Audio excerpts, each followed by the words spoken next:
Hello everyone, Rob Guest from football.london here and welcome to the latest episode of Gold Guest Talk Tottenham, sponsored by NordVPN.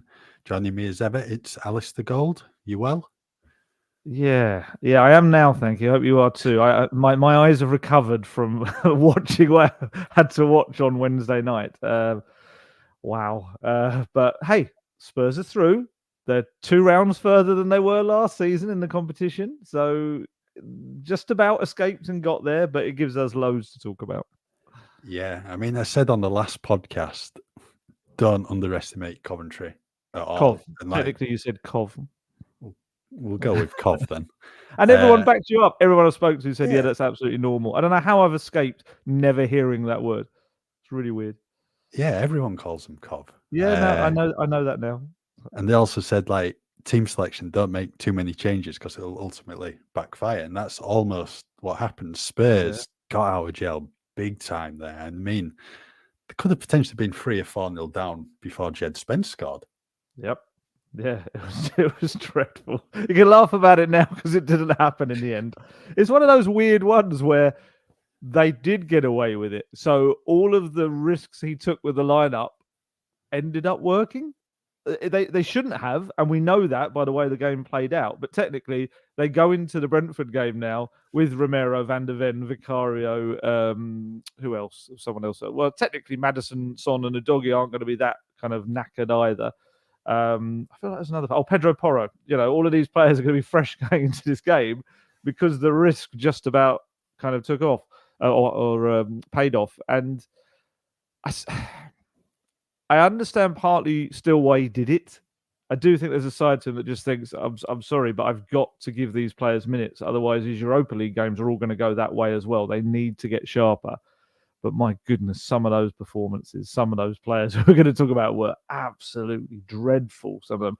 And also, naturally, as we've spoken about before, you get that lack of cohesion, don't you? When there's a team thrown together that aren't used to playing together, you are naturally going to get a team that kind of has moments where it just doesn't know what in the world it's got to do with the ball, which is it wasn't great. And I did feel sorry for Coventry fans. They were a good bunch of fans. They were really behind the team the whole way. It was a decent atmosphere, and their players as well. And they kind of did everything, ironically, a bit like Spurs have been. They did everything but put the ball in the net enough times to win the game. And yeah, Spurs, the irony is, the 2 goals they scored were terrific. I've kind of watched them back again a couple of times, and both of them are Postecoglou goals. It's almost like the team, obviously, they had a couple of the main players who kind of are better at delivering or more used to delivering this style of football. The 2 goals are exactly what he wanted them to do. Be a bit brave, play some first-time passes, make some runs, show some movement. And lo and behold, the moment they finally do it, they find a breakthrough, and then they thankfully spared us the pain of a penalty shootout to go through, and Spurs probably lose. But yeah, it was just a ridiculous night of football. Yeah, I don't think Ange could really win with his team selection because if you go strong and you go through comfortably, then there's questions, well, why aren't you giving starts to those on the fringes of the first team? Then if you make a number of changes like you did, 8 in total, and you struggle, then it's, well, why didn't you go with your strongest team? So he couldn't really win, but what Spurs served up, absolutely horrendous. I mean, first half, no shots on goal at all. Didn't look like, even troubling Ben Wilson in the Coventry goal because very rarely they got into the final third and it was Coventry who had the better chances. And that was from inside the first minute as well, with Jack Redoney having the shot pushed around the post by Fraser Forster. And I know Coventry made a lot of changes themselves. I think it was 7, but quite a number of those players have been starting games this season. Robbins has tended to, chop and change. It might have been, I think it was Bassett up front and Brandon Thomas Asante and Wilson in goal, ones who don't usually start. And Coventry were really, really good on the day. And like you said, the chances they had, especially in the second half, if you want for Ben Davis, Haji Wright scores. And then Mason Clark was probably inches away from getting on the end of Ellis Sims's, I think it was a deflected shot. Probably not long before Spurs equalised. I mean, it was you're going into such a huge game and you're thinking, well, this is the game where things are going to click into place. Everything's going to work in the final third. But it didn't. And I think you're left with more questions than answers. And I think the overriding feeling is, it's more negativity than positivity, because Tottenham should have done so much better on the night and were so lucky in the end to go through. Yeah, I would say the late nature of the goal might give them a little bit of confidence. That sometimes these weird moments can give you a little bit of a spark. I mean, it is quite ironic. It's against Mark Robbins' team. We know the kind of the backstory of Mark Robbins and doing exactly that for Sir Alex Ferguson all those years ago in, I think it was an FA Cup tie, wasn't it? Yeah, I think there's a certain irony to that, and that can cause a little bit of a spark. And as I said, the fact that Postecoglou can just simply go, look, the two occasions where you actually showed what I wanted you to do, you score goals. If anything, you need a lesson. You just need to look at your own actions and see how that works. So there's lessons that you can the very visual lessons that they can learn from that. But yeah, I just, honestly, you're making me relive it now. I just don't want to see it again in my head, and I'm kind of playing some of the moments over and over. And I think you're spot on. I think we've got to be, and I think maybe Spurs fans as well. It's important to say how bad Spurs were, but also give Coventry credit. Coventry were excellent. I thought they played so well. They did, and they were really good with the ball. They used it well. They had a very clear game plan. They had pace, so every time they knew that they could kind of race down that side. Mostly down their left flank. I think Archie Gray. It was an interesting experience for him, I think, because he'd played there before as a right back last season, so it wasn't like he was in new territory. But that kind of system and playing almost as a midfielder in the inverted style for most of the game, having to suddenly race back and realize there's always going to be this massive pocket of space behind him was an interesting experience for him. I don't think he'll get that so much in the European games, if that's where he's going to end up playing. I still would like to see him as a central midfielder, because there was one little moment when Lewis Binks brought him down when he went on this lovely run, and you kind of think it just gave you a glimpse of what he can do as a midfielder. And so I'd love to see him playing there in Europe at some times, but obviously Jed Spence not being in the Europa League squad doesn't help him with that. It was just a crazy game, and even afterwards, I said to Ange at the first, we have to ask sometimes the generic, slightly boring first question of the press conference, and I just said to him, "What do you take from that game? Do you take the flat performance up till the 87th minute?" Or do you take the character and the spirit they showed in those final minutes to turn it around and the kind of at the death? Or is it a little bit of both? And he was like, well, I think you're being a bit harsh. It's a flat performance. I was like, well, I think I could have been even harsher. I think flat was very, very complimentary to what happened before then. But I get it. He's got to kind of protect his team in a way and not throw him under the bus, and publicly anyway. It was just dreadful. Honestly, I was just delighted when half time came. Just go inside, go and get like a hot chocolate, forget it for a little bit, hope everything's going to be better in the second half. And it wasn't really until those final minutes. But I really felt mostly for those. There was I think it was a few thousand Spurs fans that made the trip as well. Many of them probably because of the trains weren't amazing, having to drive back late into the night, and it's just like, that was served up for them. But we've seen it so many times before. This is not a new thing. This is not a Postecoglou thing. I remember in the past, trips that you and I have made to places like Middlesbrough, Sheffield United, way back on telly was Leicester City. I remember that one being a dreadful one. Didn't they muck up against Grimsby? I feel like they had a mess against Grimsby. Yeah, they lost against Grimsby. I think that was like 2005. But one I can remember, Colchester away, who I think was League 2 at the time, lost on penalties.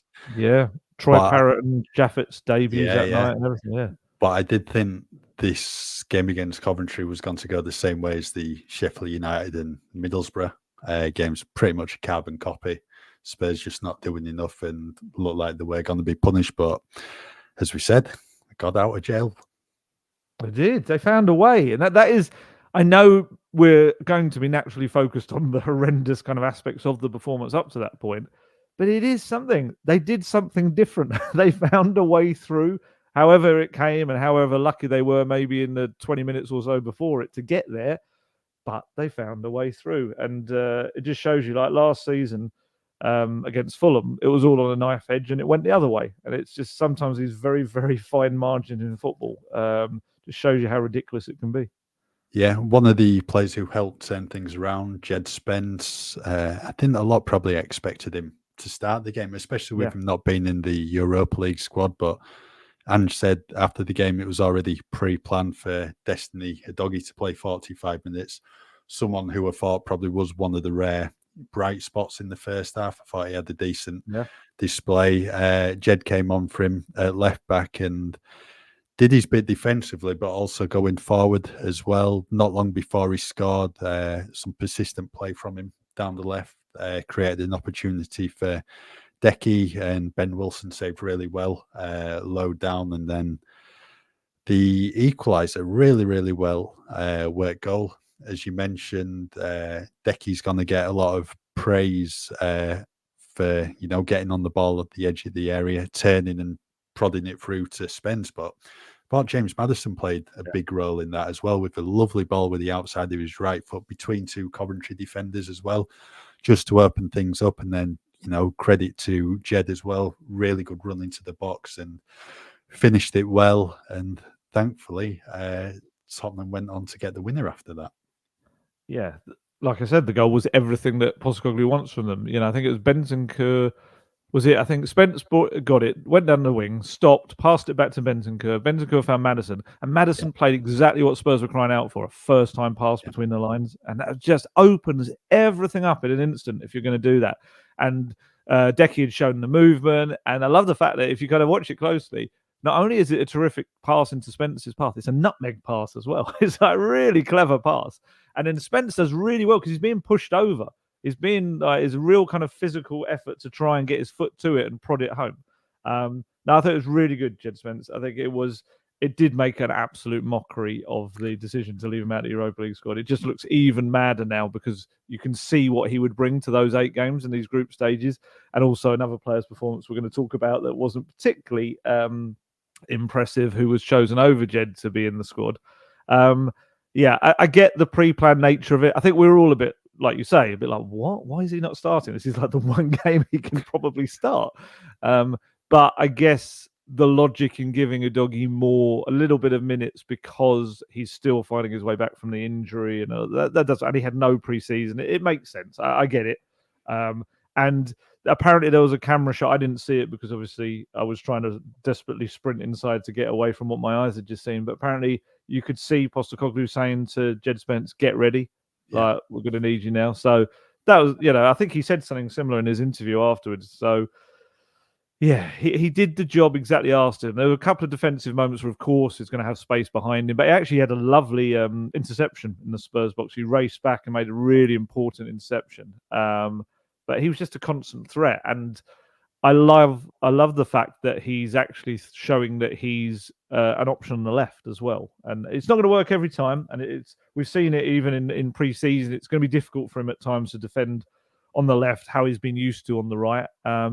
But it did very much show that I think Sergio Reguilon was kind of there for the sake of just filling a spot on the bench because you're more likely to then bring him on. But clearly, Spence is way, way ahead of him in the pecking order. But no, I thought he played very well. Did his case wonders. First goal for the club, which is brilliant. And yeah, he was one of the players that helped change the course of the game. Really, it took him a little while, of course, but I did feel like even across the second half, he was one of their better players.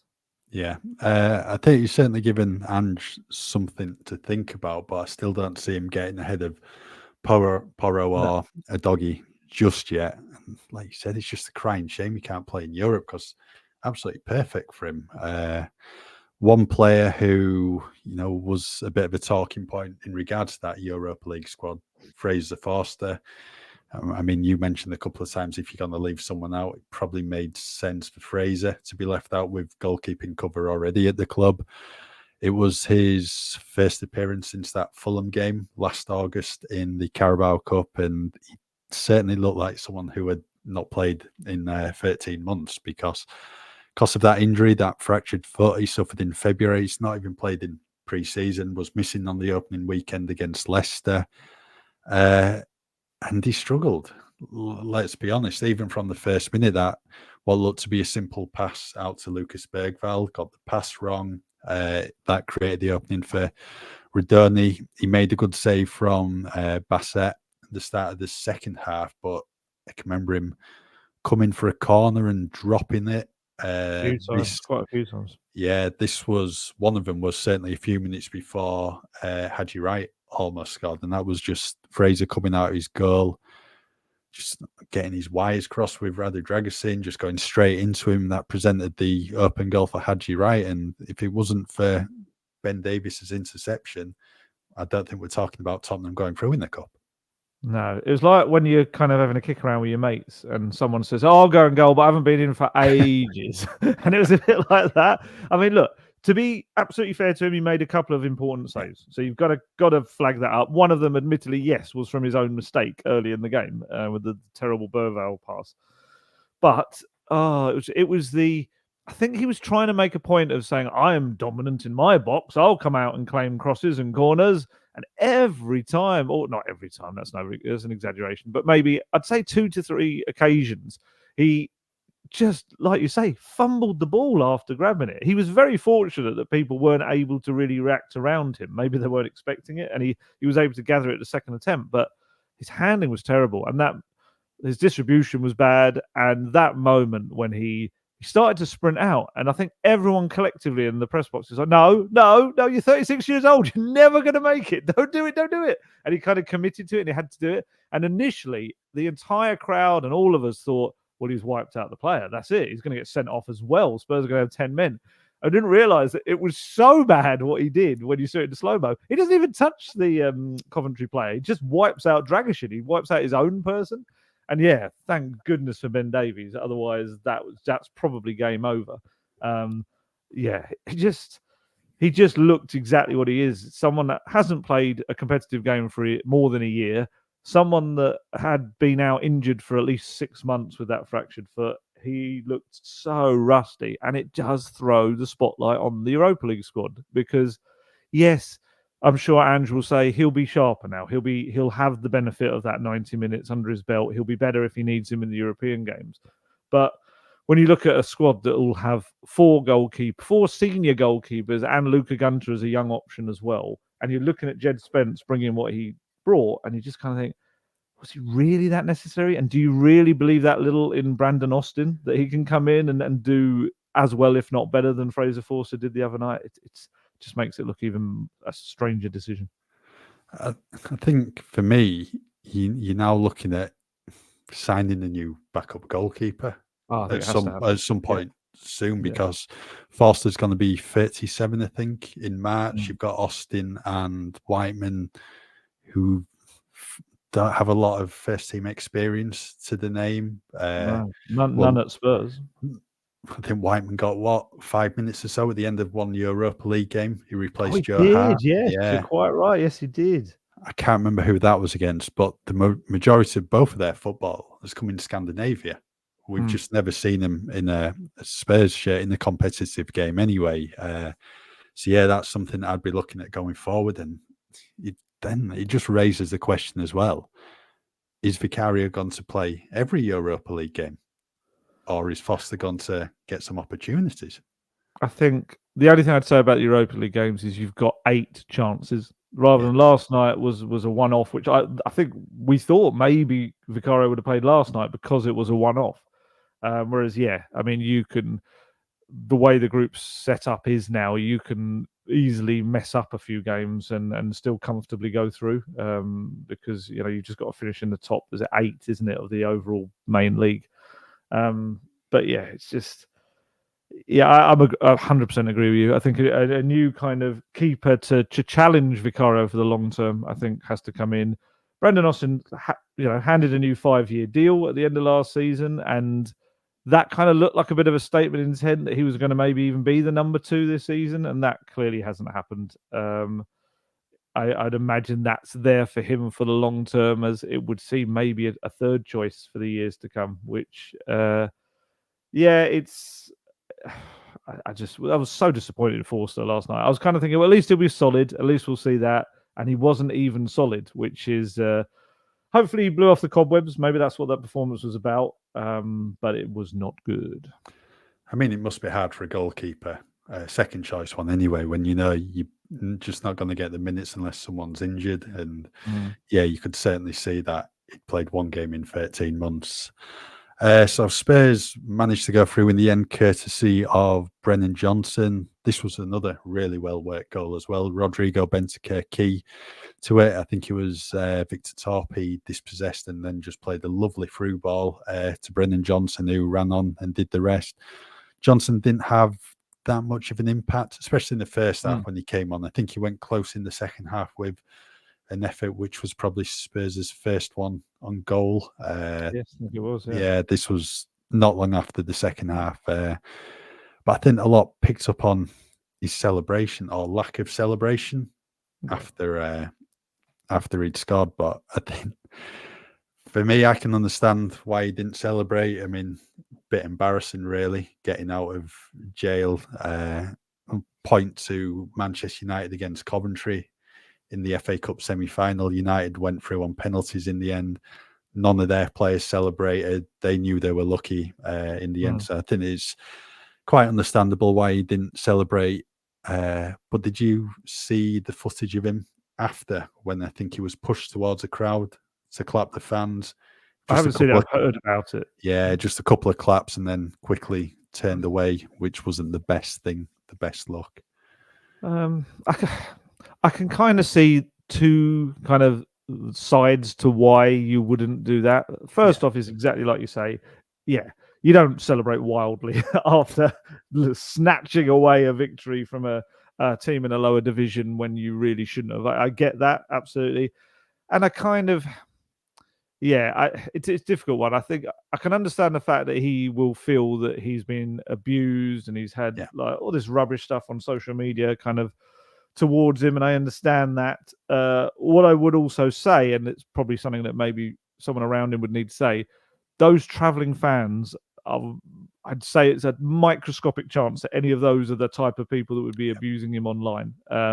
You know, those people that travel home and away and everything, they're the ones probably who will give him the most support. And yeah, it's just, I mean, maybe it's making a little bit of a statement perhaps, and then just being annoyed at what you've received. But I would say, yeah, those kind of fans, it's going to be, we know it is. It's the kind of the anonymous troll types who probably have a photo of a player on their Twitter profile and all this sort of stuff, who kind of can hide behind that. Whereas I think those who travel home and away week in, week out are not going to be the type to slide in the DMs and send horrible abusive messages to someone. That's just my assumption, because I just maybe think they're a little bit more, I don't say invested, because there's a lot of people abroad that are incredibly invested, but I just can't imagine it's those kind of people. And maybe, there were a few players you could see having a little word in his ear, and I don't know what entirely that was about, but let's be honest though, aside from that, beautiful finish. That was for someone low in confidence, that was exactly what was needed. It was a really cute little kind of deft dinked finish. It was beautiful. It was, and very much one of the positives to come out of the game. We will speak about a couple of the other positives. There's also another few negatives we need to touch upon. But before then, Ali's going to let us know about the benefits of using NordVPN. Yes, I wish I was able to use NordVPN on Wednesday night so that I could have been anywhere else in the world. I feel like that's been a theme of this last week, is wishing I could be on the other side of the globe using NordVPN.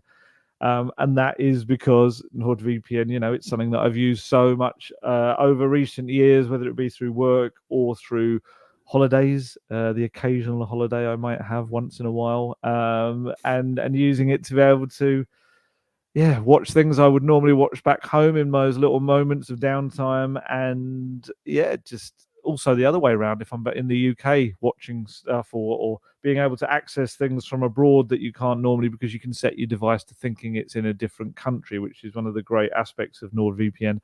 And also from the security aspect as well, if you're using ropey dodgy public Wi-Fi, even home or abroad, it can help go some way to locking up some of the things on your phone so that people cannot get in there and take them away. And on top of all of that, NordVPN is the fastest VPN in the world, and that means there's no buffering, no lagging, and you can stream your favorite shows from anywhere in the world without your bandwidth throttling. And if that all wasn't enough, we've got a great discount for you off your NordVPN plan. You can go to nordvpn.com/Gold Guest, and our link there will give you 4 extra months on a 2-year plan. And there's no risk with Nord's 30-day money-back guarantee either. The link, in case you just missed it, is in the podcast episode description box. Once we're finished recording this podcast, you're heading off to Hotspur away for Ange's press conference ahead of Saturday's game against Brentford.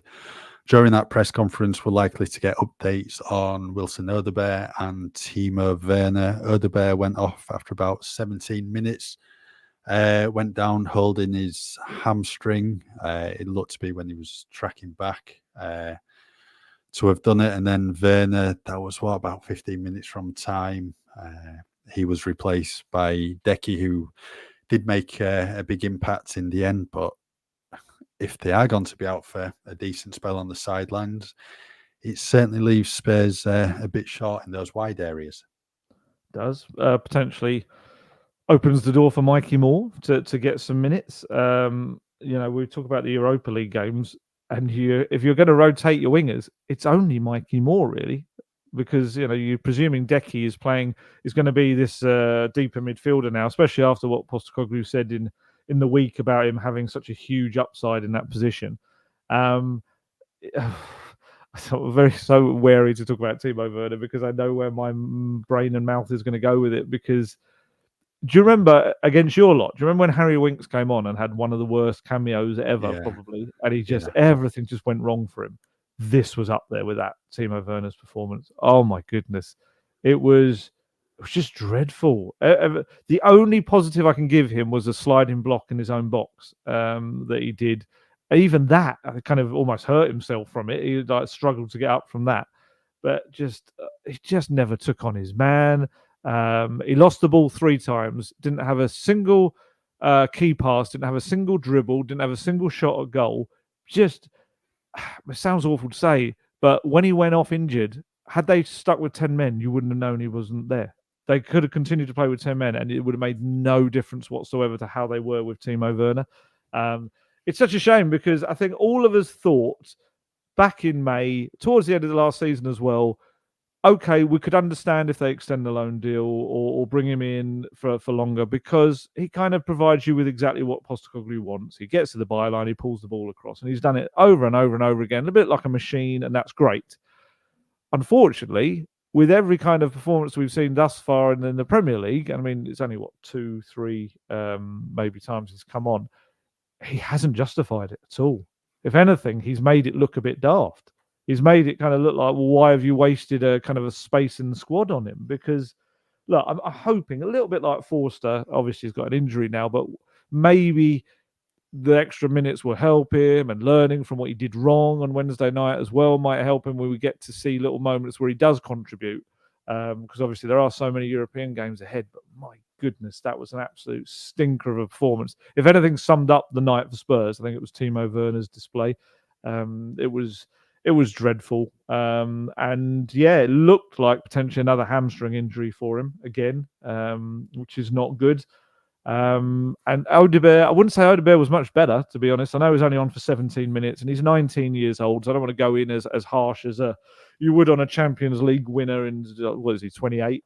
But he didn't really offer much. He kept losing the ball. And actually his injury came, didn't it, after losing the ball and tracking back, and it kind of had a collision, which I think didn't help the way he stretched his leg. It looked like they were potentially both hamstring ones. I asked Andrew about it afterwards. He'd confirmed that they were both muscle injuries, and he said that he thought Wilson Odebear's looked like a fairly significant one. So I think it's a rite of passage, isn't it, for Postecoglou players? You're going to get at least one hamstring injury. He's just got to deal with it. But honestly, that Werner one was right up there with some of the worst performances I've seen in a Spurs shirt, and hopefully he bounces back from it. What's probably not helped him this season is, well, last season when he came in, he was starting games, and having an impact. Now he's been coming on with 10 minutes to go. It's not a lot of time to get into the game. And let's be honest, like in the North London derby, Spurs weren't great in the final third and just not creating stuff. But you want your players to come on and change things in your favour. And they had Brennan an opportunity. Johnson does that though. Brennan Johnson will come off the bench and change things. I don't think that should be an excuse, especially when you're a fast winger. I mean, Johnson had 45 minutes at Newcastle. He did, but we've seen him in other games. Werner might have had 10 minutes against Arsenal, but there was an opportunity there for him against Coventry to show why he should be in the team, and he didn't take it. But again, what I would say, Alasdair on the opposite side did nothing of that. I thought that was a bit of a timid display from him up until he went off, and then Solanke in the middle offered nothing. And I know he got nothing. He got nothing. That's what like a lamppost up there. Yeah, that's what I was going to say. He needs the ball in the middle, but when he did get it, he didn't really do a lot with it either. So yeah, not a good showing from Werner or Alasdair. And thankfully, Kulusevski coming on, making an impact. And I think he showed this season is, for me anyway, he's been Tottenham's best player by a country mile. Every time he's on the pitch, he's making things happen. And Ange, on the eve of the game at the CBS Arena, he was, praising Decky in that midfield role, and came on and showed why he's such an influential figure for Tottenham in the central areas. Yeah, no, absolutely, you're spot on. I think he's Spurs' best player. I don't think it's even a question. I think he's been their best player. I think every time he's on the pitch, he's offered something. I think they found his position at the club now. I think that's perfect for him in the Postecoglou system. I don't even think Postecoglou realised that last season, that was where he was going to end up. I get that impression that's something that they've kind of discovered, that actually as Maddison got injured, actually he can do a job there. And now he's kind of just reveling in the role. And he didn't actually, I think when you look at the stats, he probably didn't play that many passes or get that many touches of the ball, but everything he did was so efficient. He used it so well, and he just causes so many problems. He was playing as like a false nine, wasn't he? It was just like, everything he did was so effective with the ball, and the touch for Spence was lovely, and just pulling the defence around a little bit. And that was, that was probably Solanke's thing. Like you said, he had no service. I do feel like that was a big factor for him, and I think we'll see a different Solanke tomorrow against Brentford. If you're just not going to get the ball, and it gave me horrible flashbacks to when Kane used to have to come so deep and get the ball, but then when he would play it to a winger, suddenly that winger was crossing into a box where nobody was, and that's exactly what was happening on Wednesday night.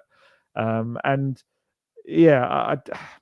did feel for Solanke. I kind of feel like we haven't really seen him. We haven't seen him fully sharp yet, but he's featured in games, Leicester aside, when he was just rusty. I think other than that, we've kind of mostly seen him in 2 games where the service has been absolutely pants. He just hasn't received the ball enough at all. I think he only touched the ball 24 times on Wednesday night. But as we were just saying, Decky showed what you need to do in that role, albeit a false 9 version of the role.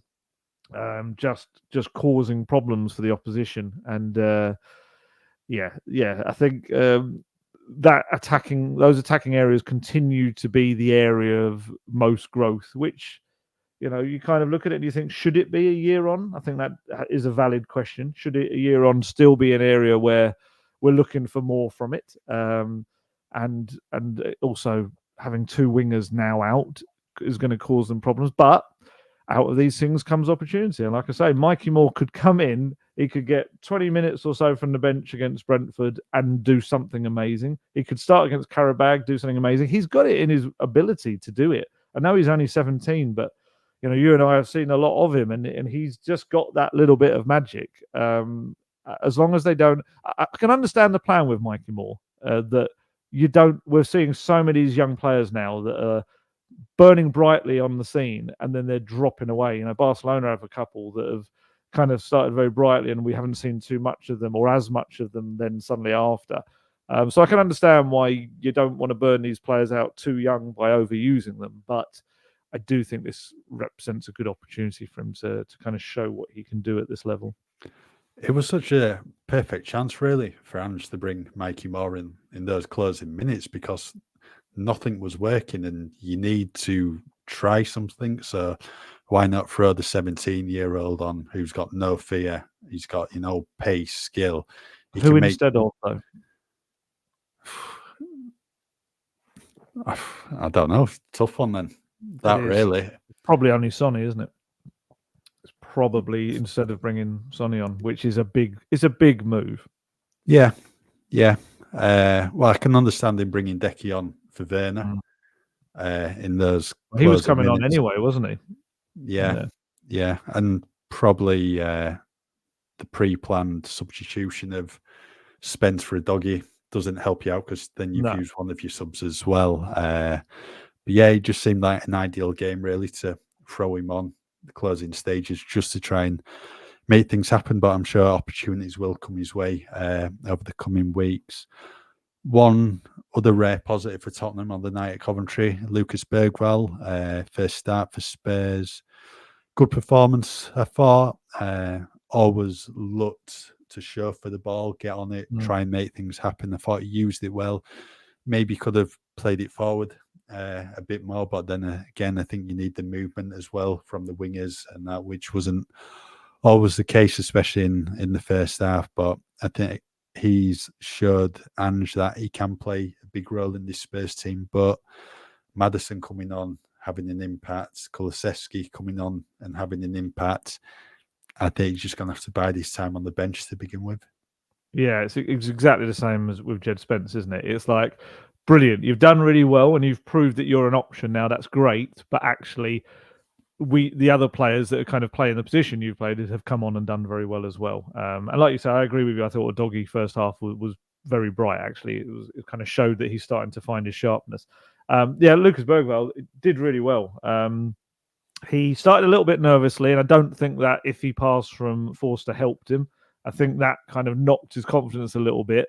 But he did, exactly like you say, he showed for the ball. He kind of played a real quarterback playmaker kind of role. He just kept coming back, demanding the ball, giving people options. And he's very good at twisting and turning in tight spaces with it and using it.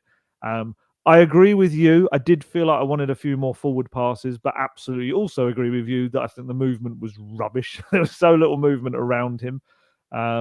But it was a positive performance, especially in terms of the physicality. Playing against a championship side, you're going to get bashed around a little bit, and I thought he dealt well with that. I also, and I know this is slightly controversial, I understood why he came off as well, because I did think he was starting to look a little bit leggy. It was 60, 61 minutes, something like that. It was around the hour mark. And I did see him starting to look a little bit like his exertions had kind of taken a lot out of him. And he has only had, I don't think he'd ever played more than 45 minutes in pre-season. In the first few games, he's had only a handful of minutes as well. So I got it. And I also understood the boos from the away fans as well, because he had been, they're probably one of their best players, if not the best player up to that point. Did you hear Ange's reply to that? Yeah, it was George from PA asked about it, and he was like, I don't do substitutions by poll. It's like, okay, all right, we get it. And yeah, he just says, I kind of, I have to do the best for the team. And to be fair, again, as you said, Maddison provided the key moment for the equaliser. So him being on the pitch was an important thing that kind of had to happen. That's the weird thing. It's like, you can look at it in two ways with Postecoglou. You can look at it and say, he kept his star players in reserve, brought them on, and his substitutions changed the game. You could also argue against that because some of those subs came before the Coventry goal as well. Or you could just say, look, if you'd picked those players to begin with, they would have done the job maybe, and then you can take 5 of them off after whatever, an hour or the half time with the doggies case. But yeah, I did think I knew it was going to be some kind of response like that when George asked about it. But Lucas Bergwall, it was good. It was a promising one, and I think you get to see him probably now getting more and more minutes in matches because he can trust him now. Just one more thing on the midfield, and I'll touch on this briefly before we move on to Brentford. Pape Matar Sarr's form has just gone off a cliff in 2024. Such a key player in the midfield in the first few months of Andrew's Tottenham tenure. Pretty much since he's come back from AFCON, he's just not been the same player. And what I would probably say, final few months of last year didn't help him when there was so much chopping and changing in midfield to try and find that right balance, because midfield, I would say, was Tottenham's biggest strength in the first few months of last season. Then it became the weakness. And just since then, he's just not been able to hit those previous heights at all. Question for you. Do you think he plays better alongside Basuma? Probably. Yeah, that's what I've always felt. That's where his best form probably came from. Certainly the first couple of months of last season. But yeah, he's someone else and needs to get the best out of quickly, because he can be such an influential figure on the pitch of Spurs, but just not seeing it at the moment, unfortunately. No, and I think Decky being the kind of having that spot is now his to lose. I think it's knocked Pape Matar Sarr a little bit down the pecking order, and maybe mentally that affects him slightly. But yeah, I've always felt that with Basuma was missing towards the end of last season for the final month or so, and I think that affected him. And I think him not being around recently, he hasn't looked as good when he's played. Again, young player, their form can be inconsistent. We kind of apply sometimes the same standards as we do to older players without kind of knowing that younger players are going to be up and down. But yeah, no, I agree. I do think he hasn't quite hit the heights he had been hitting. Moving on to Brentford at Tottenham Hotspur Stadium, 3 p.m. kickoff on Saturday. Big game in the season already. This is Tottenham's 5th Premier League game, but 3 points really are crucial, because Spurs are currently 13th. Should have more points on the board, because I think they have played well in games, just not done enough in the final third to get those wins. But as important as getting the win is against Brentford, I think they need to deliver a really good performance as well, one that gets Tottenham fans off the seat. Yeah, I think at both ends of the pitch as well. I think attacking wise, they've got to show that was the last week or so has been a bit of a blip, and they can go back to creating the chances they were in the 3 games before these last 2, because that's a key foundation of the Postecoglou system is creating chances. It's attacking football. So there's got to be quick proof that is still there and it's happening fine. But also, I think there's also something on those fresh defenders who didn't play in midweek to show that they can come in and absolutely kind of keep Brentford out, because Spurs have had some issues against Brentford in the past. They're a tough team to play against, and Romero's going to have no excuses about not getting private jets and things like that. He'll have had a few kind of days off to be fresh, and that's all of them. And I'm absolutely not singling out Romero. It's like Van der Ven should be fit and ready to go. Porro should be fit and ready to go. Vicario should be mentally rested as well as physically rested. And it's early in the season anyway, so whether they even need a full rest is another thing. But this has got to be, I think, like you say, a really good performance. I'm interested to see what happens. We'll find about Basuma in a couple of hours' time, and whether he's ready to get back into things or not. But tough on Bentancur, I think, to start to play kind of 3 tough games in a row. I don't think you change it, though. I think you probably need to keep him playing in there again. It's a good test of his fitness, unless you're going to maybe play him for an hour and maybe Archie Gray comes into that position. They have Pape Matar Sarr, didn't they, against... he came on at the end, wasn't he? He was playing was it against Arsenal as they were trying to chase it? He ended up being a bit of like the defensive midfielder, didn't he? Yeah, he did. I suppose probably depends on Basuma's fitness, really. Can't really chuck him into start, can you? Even if he was, probably. Yeah, but I think the team, as bad as they were at Coventry, I think it picks itself.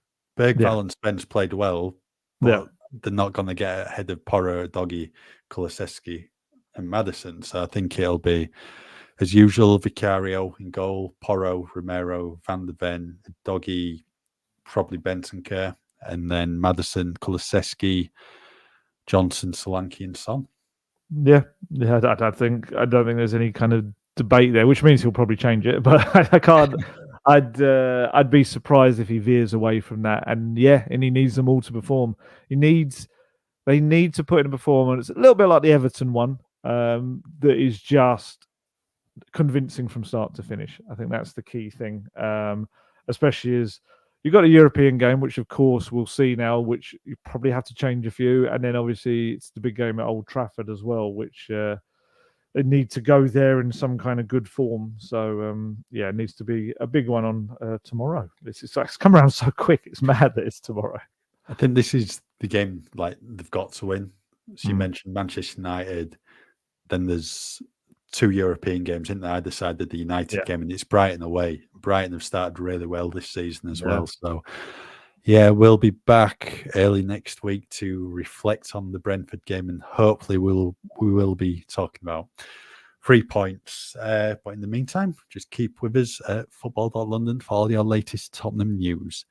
To get the best discount off your NordVPN plan, go to nordvpn.com/Gold Guest. Our link will also give you 4 extra months on the 2-year plan. There's no risk with Nord's 30-day money-back guarantee. The link is in the podcast episode description box.